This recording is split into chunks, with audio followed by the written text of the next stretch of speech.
রাধে রাধে, কেমন আছো তোমরা? কদিন ধরেই পিকনিকের প্ল্যান হচ্ছিল, তো সেটা নিয়ে আজকে ছিল মিটিং দেবলীনাদের বাড়িতে। বান্টি ছিল না, ওর একটু কাজ ছিল বলেও চলে গেছে।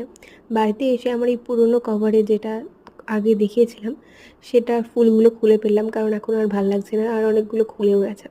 পরের দিন সকাল সকাল উঠে পড়েছিলাম, তারপরে পায়রাকে খেতে দিয়ে দিয়েছিলাম।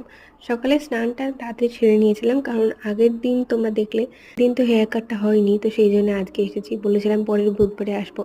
যাই হোক, তো ফার্স্টে আমারই হচ্ছে হেয়ার ওয়াশ, তারপরে হলো শ্যাম্পু অ্যান্ড আমার প্রচণ্ড ড্যান্ড্রাফ ছিল, তো একটা ছোট্ট ট্রিটমেন্ট হলো। 1 সপ্তাহ মতো ড্যান্ড্রাফ থাকবে না, বাট বাড়িতেই যাবে, ঠিকঠাক করে শ্যাম্পু করতে হবে। যাই হোক, একটা দিদি এসেছিল যার চুলটা তোমরা দেখতে পাচ্ছ ফ্লোরে টাচ করছে, আর এদিকে আমার চুল একদম ন্যাড়া হয়ে যাচ্ছে দিন দিন। যে চলছে ড্রায়ার, আর আমার এখানে কাটিং হবে, তো দিদি তাই জন্য বসে আছে, ওটা তো আগে হয়ে গেছে। ফাইনাল লুকটা কেমন হয়েছে সেটা নেক্সট ভিডিওতে দেখতে পাবে। ততদিনের জন্য বাই বাই।